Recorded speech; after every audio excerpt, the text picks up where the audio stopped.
आज 1 जून আমরা hall of फेमे एसेছি।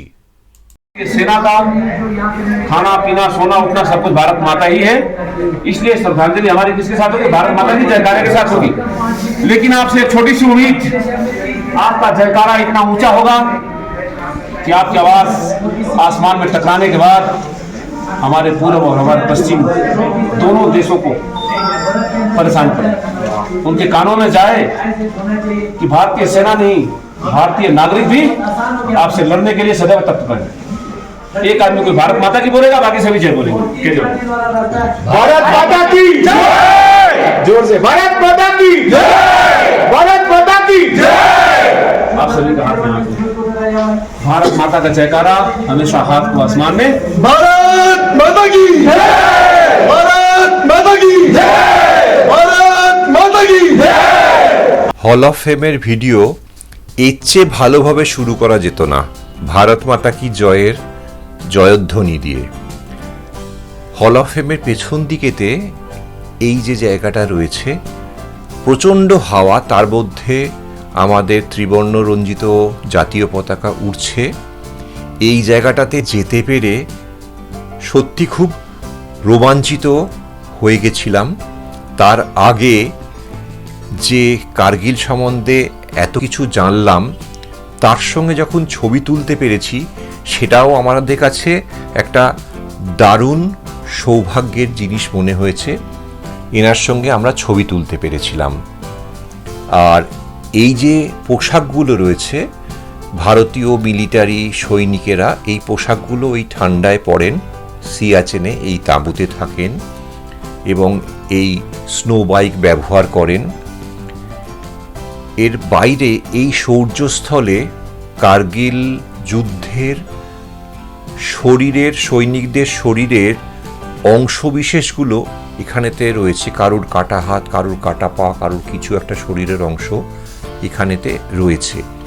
আর এই যে রেস্টুরেন্টটা দেখছেন, এখানেতে মিলিটারিরাই এটা চালান।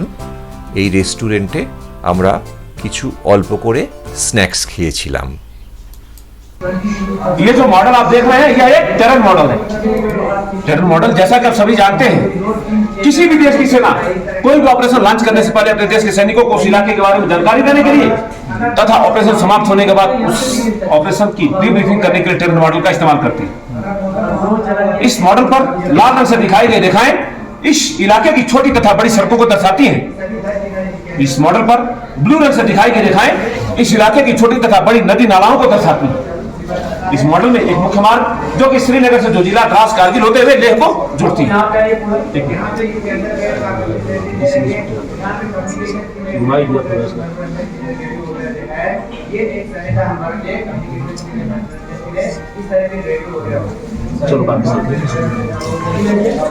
इस मॉडल में इस इलाके में 3 मुख्य नदियां शिगार, शिंगो और इंडस रिवर बहती हैं। इस मॉडल में लाल रंग से दर्शाए गए कुछ गांव गुलतारी, गोल, मतियार, बिजोत, मरोड़, जो कि पाक ऑक्युपाइड कश्मीर के कुछ गांव हैं, तथा एलओसी भी इन्हीं इलाकों से होकर गुजरती है। एलओसी का मतलब समझते हैं आप? Line of control. आवाज नहीं आई आपकी? Line of control. जब मेरे कानों तक नहीं आ रही है तो आपकी आवाज एलओसी क्रॉस करके पाकिस्तान में किसी जाएगी। क्या बोलते हैं इसको? Line of control. जवानों को सम्मान किया जाए। और पीओके क्या है? पाकिस्तान कश्मीर है किसका है? हमारा है किसके पास? पाकिस्तान पाकिस्तान के पास है ना। तो बस इसीलिए तो कहता हूँ आजादी अभी अधूरी। कैसे उल्लास मनाऊं मैं, थोड़े दिन की मजबूरी है। दिन दूर नहीं, खंडित भारत को पुनः अखंड बनाएंगे। गिलगित से डालो पर्वत तक आजादी पर्व मनाएंगे। 1999 कारगिल युद्ध इन्हीं इलाकों के अंदर हुआ था। कारगिल युद्ध से पहले भारत और पाकिस्तान सरकार के बीच एक समझौता हुआ था, जिस समझौते के तहत तय हुआ ठंडियों के मौसम में ऊंची बर्फीली चोटियों से दोनों देशों की सेना नीचे बेस में डाउन हो जाएगी। समझौते का पालन करते हुए भारतीय सेना अपने सैनिकों को नीचे बेस में डाउन कर लिया, लेकिन पाकिस्तानी सेना ने ऐसा नहीं किया और छुपते छुपाते हमारे कुछ पोस्टों पर कब्जा कर लिया। जैसे द्रास सेक्टर में दोनों 0.5 और 12 टाइगर 8.4875 कारगिल सेक्टर में 0.5 से 0 तक 7 मजदास, बटालिक सेक्टर में जुबैर हाइट, मोटरवाला, यादव और कालवा। इस प्रकार कुल 134 किलोमीटर के इलाके पर पाकिस्तानी सेना ने कब्जा हो चुका था। पाकिस्तानी सेना को जितना कब्जा करना था वो कर चुके थे। बारी थी भारतीय सेना की पाकिस्तानी सेना को वहां से खदेड़ भगाने की, उनको मुंहतोड़ जवाब देने की, जिसकी शुरुआत 2 मई 1999 को बटालिक सेक्टर की। लेकिन हमको कैसे पता चला कि हमारे पोस्टों पर पाकिस्तानी सेना आ गई? बटालिक सेक्टर के अंदर एक चरवाहा जिनका नाम था तासी नामग्याल, वो अपने बकरियों को लेकर के हरियाणा की खोज में मुंटो खाली इलाके में जाया करते। उन्होंने एक दिन देखा पठानी सूट में कुछ सिविलियंस पत्थर से बंकरों का निर्माण कर रहे थे।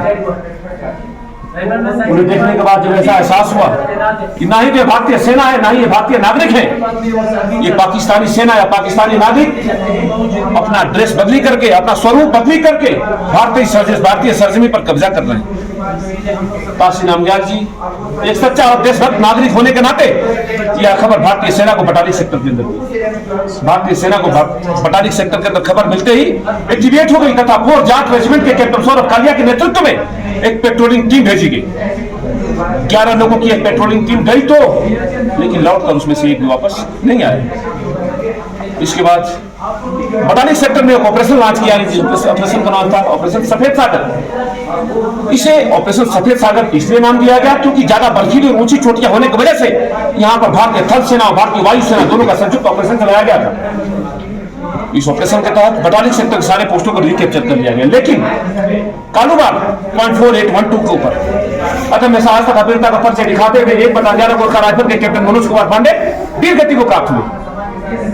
उनके शहादत, उनके बलिदान को देखते हुए, उनके कर्तव्य निष्ठा को देखते हुए भारतीय सरकार द्वारा उन्हें मरणोपरांत परमवीर चक्र से सम्मानित किया गया। अगली बारी थी द्रास सेक्टर की। द्रास सेक्टर के पोस्टों को रिकैप्चर करने के लिए यहाँ पे एक ऑपरेशन चलाया गया जिसका नाम था ऑपरेशन विजय। द्रास सेक्टर में हमारे लिए सबसे महत्वपूर्ण पोस्ट था तोलोलिंग।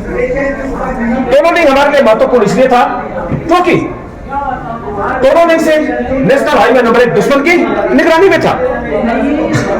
यदि तोलोलिंग को कैप्चर नहीं किया जाता तो नेशनल हाईवे नंबर 1 कट हो जाता। और आज हम जहां पे खड़े हैं यहाँ पे कौन होता? क्या हमेशा होने देते?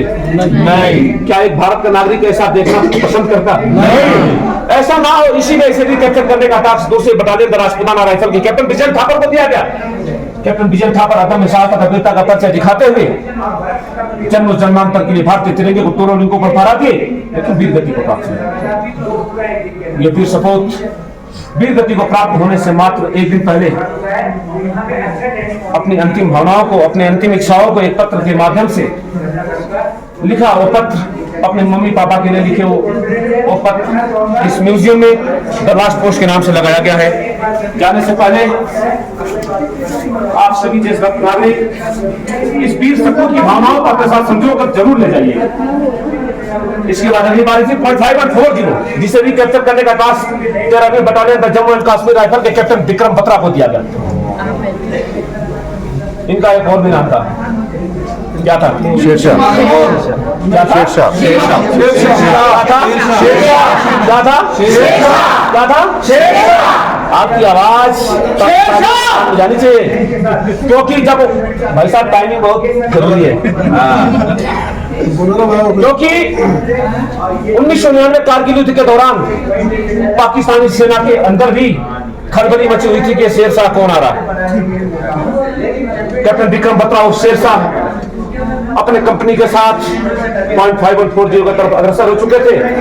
ज्यादा समय न लेते हुए अपनी वीरता को दिखाते, अपने कार्य परायणता को दिखाते हुए भारतीय तिरंगे को लिए, भारतीय तिरंगे को जन्म जन्मांतर हमेशा के लिए भारतीय तिरंगे को 0.5140 को फहरा दिया गया। और वहां से कैप्टन विक्रम बत्रा और शेरशाह ने अपने कमांड पोस्ट को एक मशहूर 4 अक्षर का सक्सेस कोड पास किया।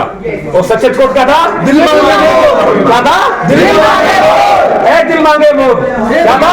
है दिल मांगे मोर। इसीलिए कैप्टन विक्रम बत्रा और शेरशाह 0.5140 को नहीं रुकते हैं क्योंकि उनका दिल अभी और मांग रहा था। वो 0.5140 से 0.4875 तरफ अग्रसर हो चुके थे। लेकिन दुर्भाग्यवश 0.4875 पर भारतीय तिरंगे को फहराने से चंद सेकंड पहले कैप्टन विक्रम बत्रा और शेरशाह दुश्मन की गोलियों का शिकार हुए और इस मातृभूमि पर अपना सर्वोच्च न्यौछावर कर दिए।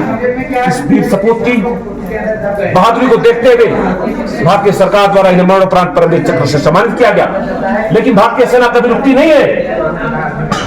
इन्हीं के कंपनी के राइफलमैन संजय कुमार दुश्मन के बंकर में फायर करती हुई गन को पकड़ के अपने हाथ से खींच लिया और उन्हीं की गनों से उनको मारते हुए वीर सपूत आगे की तरफ बढ़ता चला गया और भारतीय तिरंगे को 0.4875 के ऊपर भी लहरा दिया।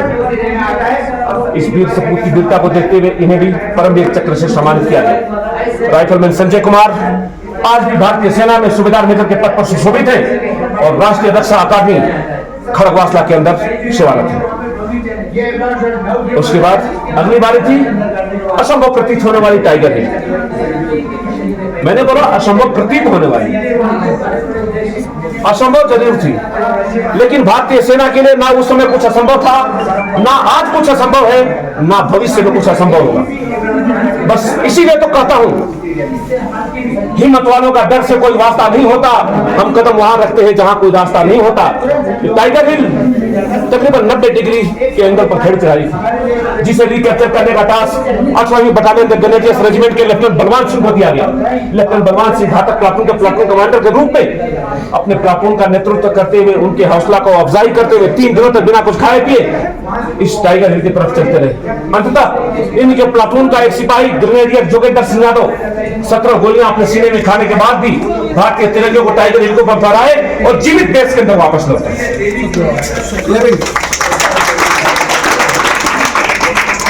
इस वीर सपूत की वीरता को देखते हुए भारतीय सरकार द्वारा इन्हें भी परमवीर चक्र से सम्मानित किया गया। इस प्रकार द्रास सेक्टर के सारे पोस्टों को रिकैप्चर कर दिया गया। अगली बारी थी कारगिल सेक्टर, जिसे रिकैप्चर करने के लिए भारतीय सेना द्वारा ऑपरेशन तलवार चलाया गया। ऑपरेशन तलवार के तहत कारगिल सेक्टर के सारे पोस्टों को रिकैप्चर कर दिया गया। यह युद्ध 2 मई 1999 को बटालिक सेक्टर से शुरू होकर 26 जुलाई 1999 को कारगिल सेक्टर के अंदर समाप्त हुआ। तकरीबन 3 महीने तक चले इस युद्ध में भारतीय सेना ने पाकिस्तानी सेना के परखच्चे उड़ा दिए तथा पाकिस्तानी सैनिकों को इस रणभूमि से, इस युद्ध क्षेत्र से भागने के अलावा कोई रास्ता नहीं बचा और जो वहां पे बचे वो मृत्यु को प्राप्त हुए। भारतीय सेना इन वीरों की वीर गाथा 1947 से लेकर 2020 तक की वीर गाथा और लेह लद्दाख की कलाकृति संस्कृति को भारतीय सेना की 14वीं कोर ने एक कॉफी टेबल बुक के रूप में प्रेषित किया है। वो कॉफी टेबल बुक हमारे टिकट काउंटर के ऊपर मौजूद है। जिस किसी भी देशभक्त नागरिक को उस बुक की आवश्यकता हो, हमारे टिकट काउंटर से उसे ले सकता है। तकरीबन 3 महीने तक चले इस युद्ध में भारतीय सेना के 527 वीर सपूत मातृभूमि पर अपना सर्वोच्च न्यौछावर कर दिए तथा 13 से 63 जवान घायल हुए। भारतीय सेना प्रतिवर्ष 26 जुलाई को कारगिल विजय दिवस के रूप में मनाती है और इन शहीदों को श्रद्धांजलि अर्पित करती है। आप सभी प्यारे देशभक्त नागरिक, देशवासी इस सरजमी पर आए हमारे वीर सपूतों को श्रद्धांजलि अर्पित करने के लिए, इनको श्रद्धांजलि अर्पित किए। आप सभी को मैं इसके लिए तहे दिल से शुक्रिया अदा करता हूँ। Thank you. जय हिंद, जय भारत।